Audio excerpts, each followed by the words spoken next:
Dans le cours d'aujourd'hui, nous allons parler de l'art de l'introduction. Comment faire pour bâtir une introduction percutante. Et il faut savoir qu'en prise de parole en public, nous avons 3 étapes primordiales qu'il faut tout de suite voir et observer. La première étape consiste à l'étape de l'introduction, dans laquelle on verra comment captiver l'attention et tout ce qui va avec. Et dans la deuxième étape va concerner l'étape du développement. Thèse, l'antithèse, l'argumentation, tout ça. Que ce soit dans une conférence, que ce soit dans une présentation événementielle, vous allez toujours devoir passer par ces 3 étapes. La première étape qui consiste à l'introduction, ce qu'on verra tout à l'heure. La deuxième étape qui va constituer le développement et la troisième étape qui va concerner la conclusion. Donc le cours d'aujourd'hui va se porter notamment sur l'art de l'introduction. Comment faire pour réussir une introduction percutante. Alors, tenez-vous tranquille, je ne vais pas vous donner d'exercices en direct, mais par contre, je vais vous expliquer le cours afin que vous compreniez un petit peu comment faire pour constituer au mieux votre introduction. Et par la suite, vous recevrez bien évidemment, après cette vidéo ou à la suite de cette vidéo, un exercice ou des tas d'exercices à faire concernant ce cours qu'on verra.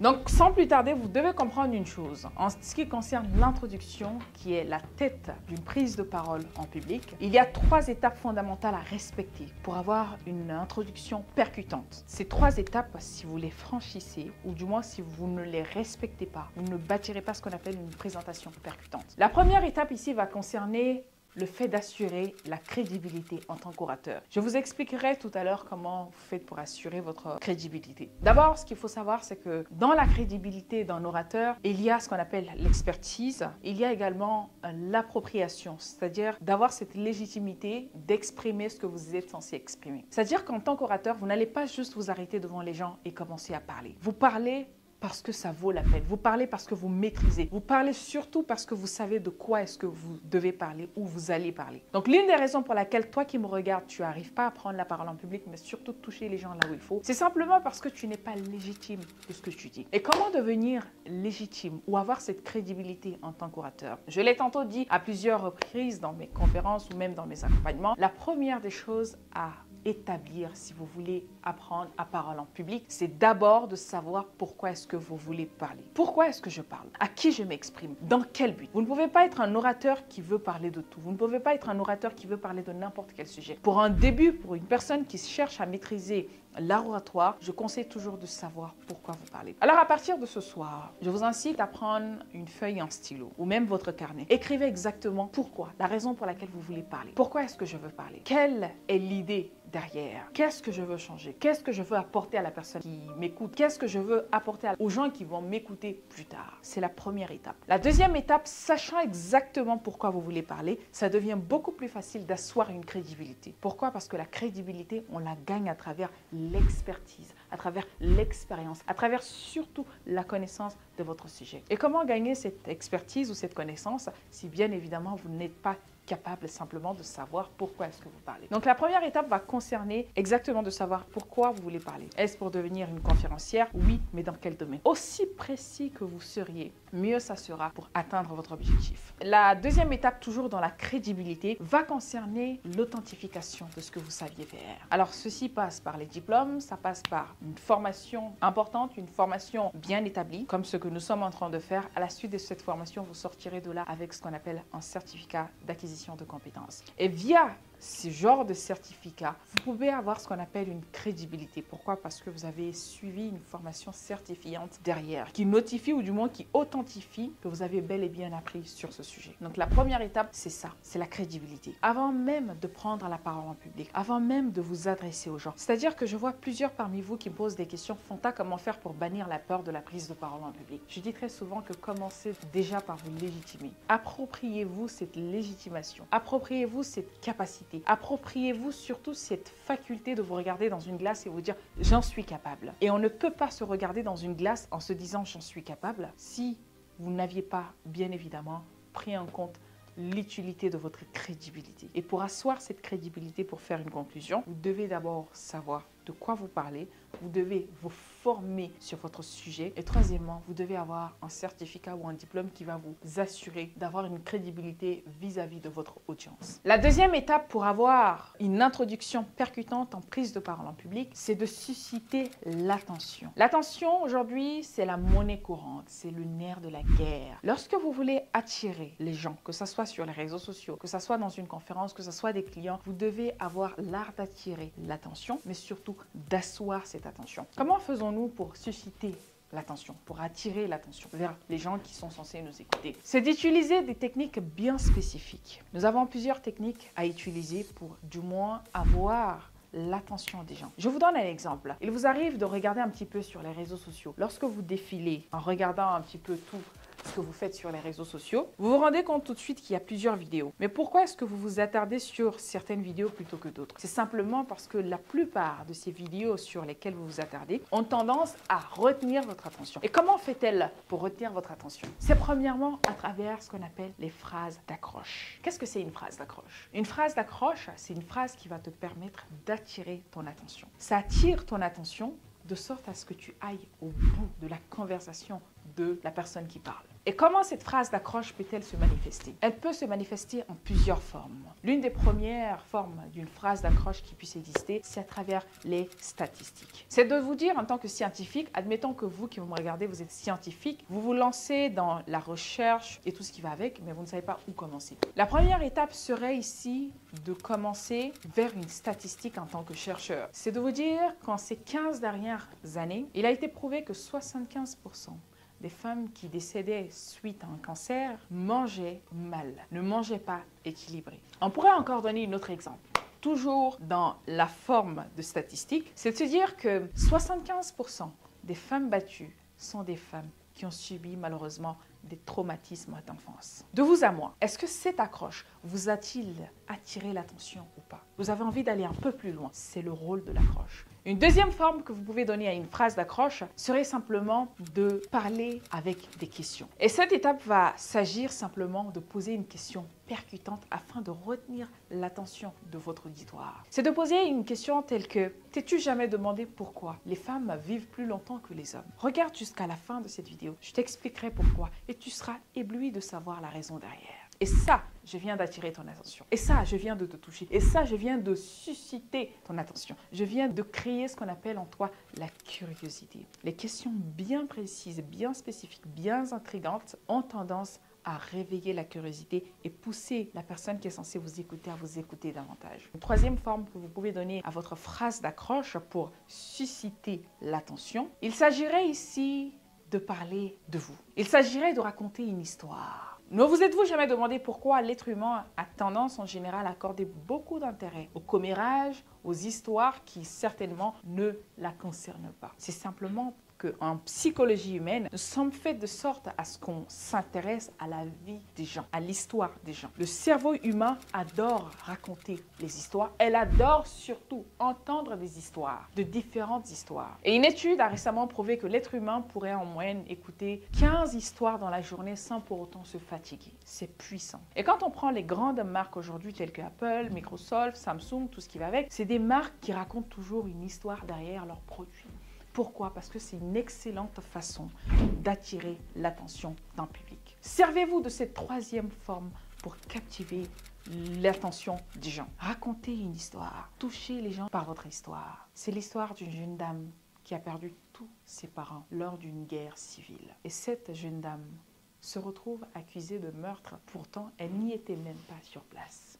La personne qui vous écoute a envie davantage de vous écouter. Pourquoi? Parce qu'elle a envie de connaître un petit peu la fin de l'histoire. Elle a envie d'aller au bout. Elle a envie de voir un petit peu du outcome, comme on le dit chez les anglophones. Donc c'est très important si vous voulez captiver l'attention de votre public de raconter une histoire percutante. La troisième étape pour induire ou pour réussir votre introduction va concerner le fait d'attirer la bienveillance. Alors, beaucoup de personnes me disent, Fanta, l'un des problèmes que je rencontre, c'est que je suis tellement stressée que je ne sais pas exactement comment faire pour faire en sorte que les gens aient pitié de moi lorsqu'il s'agit de m'exprimer. Je leur dis très souvent qu'il ne s'agit pas d'amener les gens à avoir pitié de vous. Le but ici, c'est que ce n'est pas qu'on cherche des gens qui vont avoir pitié de nous. Non, c'est d'avoir des gens qui vont avoir de l'indulgence vis-à-vis de notre personne. Il y a une grosse différence entre avoir pitié de nous et avoir de l'indulgence. Avoir de l'indulgence, c'est être moins dur avec nous, accepter nos erreurs, être beaucoup plus tolérant ou tolérante. Donc c'est très important de comprendre ce principe. Et comment vous faites pour envoyer les gens à développer de la bienveillance vis-à-vis de votre personne? C'est en créant un climat de confiance. Un climat de confiance, ça permettra aux gens de détendre l'atmosphère. Et comment vous faites pour attirer de la bienveillance lorsque vous êtes sur scène? Admettons que vous êtes extrêmement stressé. Vous ne savez pas comment faire. Vous ne savez pas comment vous débattre. Vous ne savez même pas comment introduire. Vous avez peur qu'on vous critique, il y a le stress qui vous envahit. L'une des premières méthodes que moi je fais quand j'arrive sur scène, c'est de me dire, je ne saurais combien de fois vous dire que je suis extrêmement stressée. Pour vous dire vrai, j'ai passé toute la nuit à mémoriser mon sujet. Mais jusqu'ici, je ne suis même pas convaincue que je l'ai bien retenu. Et vous verrez en fait que la salle s'éclatera de rire. Même si elle ne rigole pas, elle aura beaucoup plus d'indulgence vis-à-vis de votre personne. Ne vous braquez pas tout de suite. Soyez calme. Essayez de dire la vérité. De mon expérience de vie, je pense que l'un des plus grands conseils que j'ai reçus de mon mentor en termes de prise de parole en public, c'est d'être véridique avec votre public. Lorsqu'il s'agit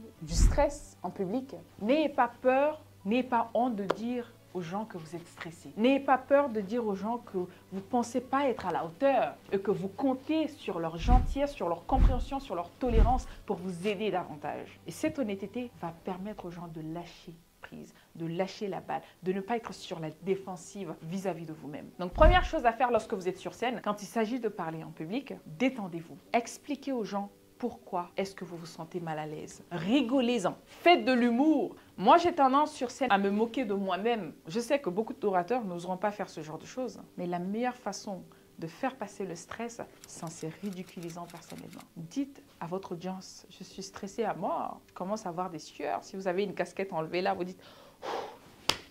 C'est pas pour vous, mais moi, je suis stressée à mort. En plus, c'est ma première prise de parole en public. Mais on va y arriver, on va y arriver. Je compte sur vous. Je sais que vous êtes là pour moi. Vous allez m'applaudir. Même si c'est pas ça, vous allez m'applaudir. Jouez le jeu. Ne prenez pas cette chose au sérieux. Parce que plus vous allez le prendre au sérieux, plus vous êtes stressé. Détachez-vous, détendez-vous. Mettez-vous dans votre subconscient, dans votre tête, que vous êtes là pour apprendre, que vous êtes là pour essayer. Au pire des cas, vous auriez essayé. Donc, ces 3 étapes sont plus que primordiales pour bâtir une introduction percutante. La première chose, c'est d'asseoir une crédibilité. Parce que cette crédibilité va vous donner ce qu'on appelle de la légitimation. C'est-à-dire que vous allez vous approprier. Vous n'allez plus avoir ce sentiment de ne pas faire ce que vous êtes censé faire. C'est-à-dire que vous n'allez plus avoir le sentiment de « je ne suis pas à ma place ». Donc, premièrement, c'est de vous munir d'assez de connaissances à travers la lecture et tout ce qui va avec. Deuxièmement, c'est d'avoir une crédibilité, une légitimité de prendre la parole. Donnez-vous une raison d'être méritant devant les gens. La deuxième chose, c'est de susciter l'attention avec les formes d'accroche que je vous ai données. La troisième chose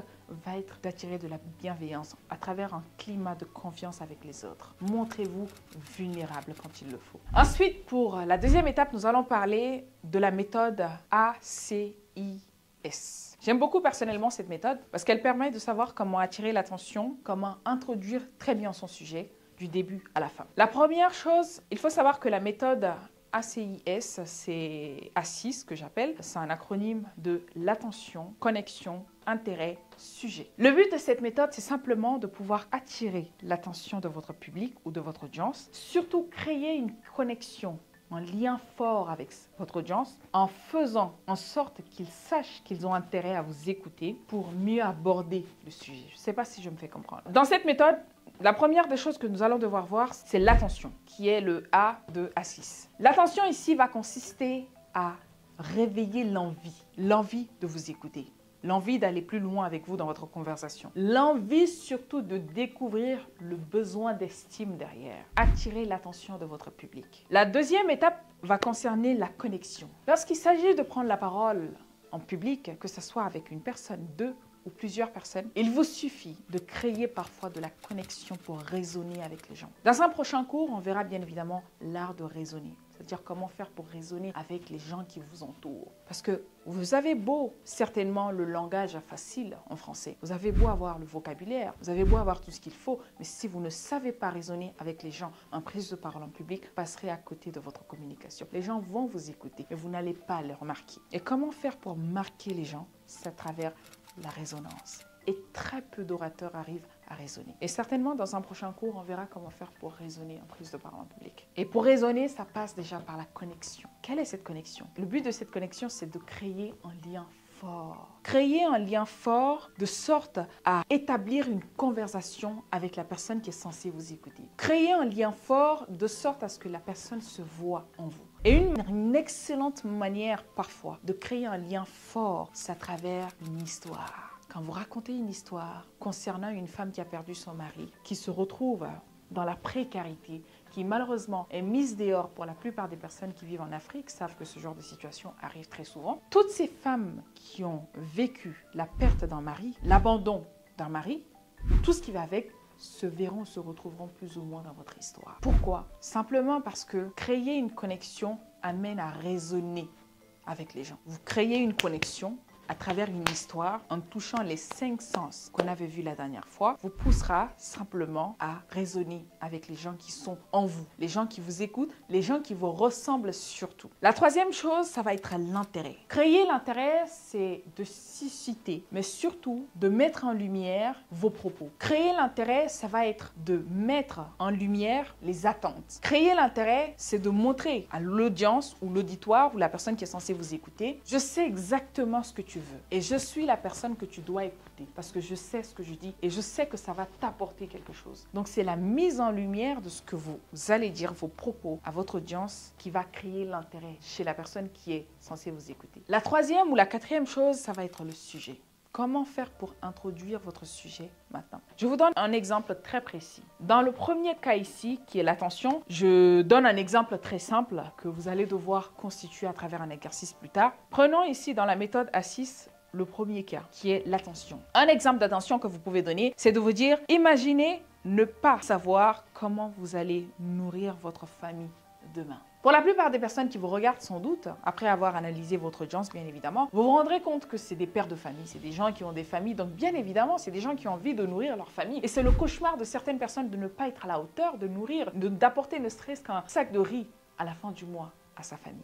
Vous touchez à la peur, vous touchez aussi à l'envie de gagner, de réussir pour pouvoir mettre sa famille à l'abri du besoin. Et pour ce faire, vous attirez l'attention. Toute personne qui possède une famille et qui la nourrit surtout a tout de suite envie de mettre sa famille à l'abri du besoin. Et c'est comme ça qu'on attire l'attention d'une personne, en lui parlant de ce qui lui concerne. Et un exemple précis serait de dire, par exemple, imaginez ne pas savoir comment vous allez nourrir votre famille. Et là, tout de suite, la personne qui vous écoute a une famille se voit automatiquement. Et l'attention est retenue, elle a envie de t'écouter parce qu'elle a une famille, parce qu'elle nourrit une famille déjà. C'est pour ça que c'est super important de parler aux gens qui vous ressemblent, de savoir à qui vous parlez pour que ça résonne avec elles, mais surtout pour que ça soit conforme à leur réalité. Quand on prend ici la deuxième étape qui est la connexion, comment faire pour établir une connexion? Je vous l'ai expliqué tout à l'heure à travers un lien. Je vous donne un exemple de connexion qui va vous permettre de comprendre un petit peu comment on se situe dans la création de connexion. C'est de se dire, par exemple, que beaucoup d'entre nous ont la chance de ne jamais connaître cette peur. Mais il y a des milliers de personnes qui vivent cette réalité chaque jour.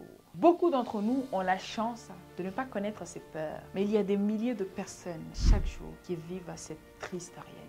Automatiquement, il y a des personnes qui vont se sentir là-dedans. Pourquoi? Parce que ça crée un lien. Et la beauté de cette chose, c'est que même ceux qui ne vivent pas le problème peuvent humainement sentir, à moins que ces personnes soient psychologiquement instables ou que ce soit des psychopathes de nature, mais en général, ça crée un lien. Pourquoi? Parce que l'être humain est de nature émotive. C'est la raison pour laquelle vous verrez dans l'un de nos cours, quand on parlera de storytelling, vous verrez que c'est très important de raconter une histoire, mais surtout de savoir toucher les 5 sens afin que chaque personne qui vous écoute se sente là-dedans. Pourquoi? Parce que nous, en tant qu'êtres humains, nous avons tous les 5 sens qui nous composent finalement. Et parler, élaborer ou aborder dans des sens, en cas d'un accident que vous voulez raconter, parler des sens, un des sens que nous possédons, la personne qui vous écoute se sente automatiquement là-dedans. C'est comme une connexion Bluetooth. Dès que tu parles des bras qui ont été cassés, la personne à côté sent cela. La preuve palpable est de regarder un petit peu sur les réseaux sociaux. Lorsque vous voyez des accidents atroces ou des choses extrêmement graves, ou quand on voit une personne morte, malheureusement filmée, qu'on voit sur les réseaux sociaux, automatiquement tu es peiné. Qu'on le dise pas, moi personnellement, c'est des images que je ne regarde pas. Pourquoi? Parce que j'ai l'impression de vivre la scène et c'est ce que ça fait. C'est l'idée et l'utilité aussi de créer une connexion. Maintenant, en tant qu'orateur, si vous êtes capable de faire voyager votre auditoire dans leur imaginaire, vous aurez tout gagné. C'est extrêmement important de comprendre ce principe. La troisième étape va être l'intérêt. Je vous donne un exemple de l'intérêt pour comprendre un petit peu le principe. C'est de vous dire, aujourd'hui, en nous unissant, nous pouvons faire une différence réelle dans la vie de ces familles. Je ne sais pas si vous comprenez un petit peu. Aujourd'hui, en nous unissant, nous pouvons faire une différence réelle dans la vie de ces familles. Ça crée de l'intérêt tout de suite. Le besoin de donner, le besoin d'aider, ça crée de l'intérêt dans tous les cas. Et la dernière étape va concerner le sujet. Nous allons discuter des moyens concrets par lesquels nous pouvons soutenir les personnes dans les besoins et apporter une aide immédiate et durable. Ça, c'est comme ça qu'on introduit un sujet. Je vais essayer de relire les exemples les uns après les autres sans forcément m'arrêter et les couper afin que vous compreniez un petit peu la structuration de la phrase ou même du petit paragraphe, que vous compreniez un petit peu cette introduction et comprendre combien de fois elle peut être percutante et surtout touchante. Elle peut surtout retenir l'attention qui est notre but du cours aujourd'hui. Serait par exemple de commencer par imaginer ne pas savoir comment vous allez nourrir votre famille. Beaucoup d'entre nous ont la chance de ne jamais connaître cette peur. Mais il y a des milliers de personnes qui vivent cette réalité chaque jour. Aujourd'hui, en nous unissant, nous pouvons faire une différence réelle dans la vie de ces familles. Nous allons discuter des moyens concrets par lesquels nous allons pouvoir soutenir les personnes dans le besoin et apporter une aide immédiate et durable. Ça fait une introduction percutante. Ça donne envie de vous écouter. Ça montre votre humanisme, mais surtout, ça donne envie et ça touche les gens qui vous écoutent. Donc c'est très important de comprendre ces principes. J'espère que pour le cours d'aujourd'hui, vous avez à peu près compris comment faire une bonne structuration pour une introduction percutante. Vous recevrez, comme je l'ai dit, les prochains cours à l'écrit afin que vous vous exercez au fur et à mesure. Mais dans cette vidéo, avant de vous laisser, j'aimerais vous laisser avec un dernier exercice que vous allez faire pour un petit peu comprendre et appliquer ces principes. L'exercice est simple, c'est de rédiger une introduction d'une prise de parole effectuée auprès des parents d'élèves sur les dangers des réseaux sociaux pour les jeunes. Je répète, en appliquant la méthode A6, rédigez l'introduction d'une prise de parole effectuée auprès des parents d'élèves sur les dangers des réseaux sociaux pour les jeunes. Si vous avez des questions, n'hésitez pas à me les poser. On se dit à très bientôt pour une prochaine session. Prenez soin de vous.